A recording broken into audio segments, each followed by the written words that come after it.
Hi, Ethan. According to your chart, your doctor has diagnosed you with MRSA. I have a informative brochure right here that will hopefully help you guide your way through this time. Yeah. So, what is MRSA? MRSA, it's a bacteria that usually already lives on your skin or on a lot of frequently touched surfaces. Usually not harmful, but for you it entered through a cut and began growing an infection. And this infection is resistant to a lot of typical antibiotics, so you're going to need special ones that MRSA isn't resistant to, such as like vancomycin. What are the signs and symptoms? The signs and symptoms? You're probably feeling some of them now. Your skin being red, swollen, feeling kind of itchy. You're feeling your fatigue. It's part of it. Just general signs of infection, swelling, redness, warmth around your wound, that sort of thing. Well, what can I do to help with those? Well, when your doctor gives you your antibiotics, ensure that you take all of them. I know at some point during your treatment, it's going to feel like the infection's gone. You're going to feel like everything's good now, but it's really important that you continue with the antibiotics just to really ensure that the infection's completely gone, the bacteria is dead, all that sort of stuff. At home, you're going to need to wash your hands frequently. There's, on your brochure, there's a graph showing you how to really get into washing your hands, make sure they're really clean. Make sure you're getting plenty of sleep. In your diet, you're going to need to have plenty of protein just to sort of help with your healing process. And really do take care of yourself.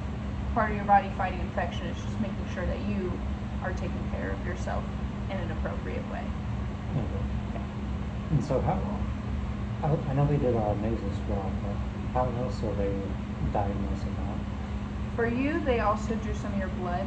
They did a complete blood count, which is essentially looking at all of the cells within your blood and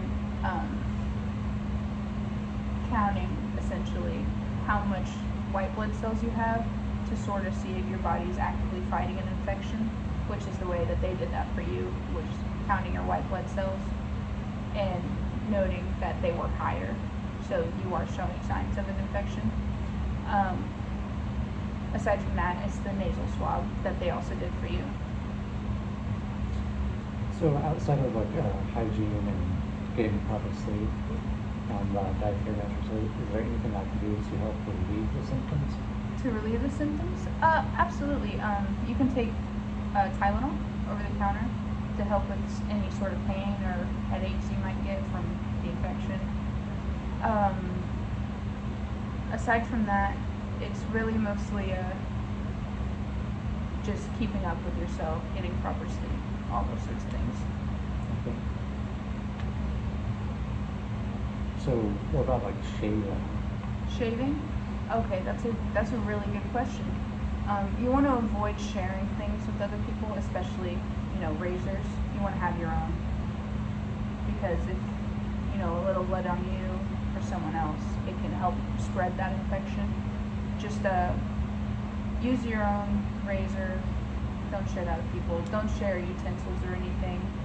Just try to really keep your stuff separate for a little bit until yours is gone. Have you been diagnosed with MRSA before at all? No. No? Okay, that's good. Because if you were, we'd want to let your doctor know. But since you haven't, that's actually really good, because you don't have any sort of strain that might be already resistant to the antibiotics that we're going to start you on, like the vancomycin.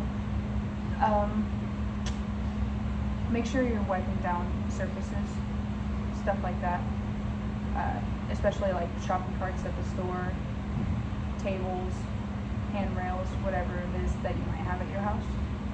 And so with MRSA, will I be like immunocompromised during that period of infection? Not necessarily.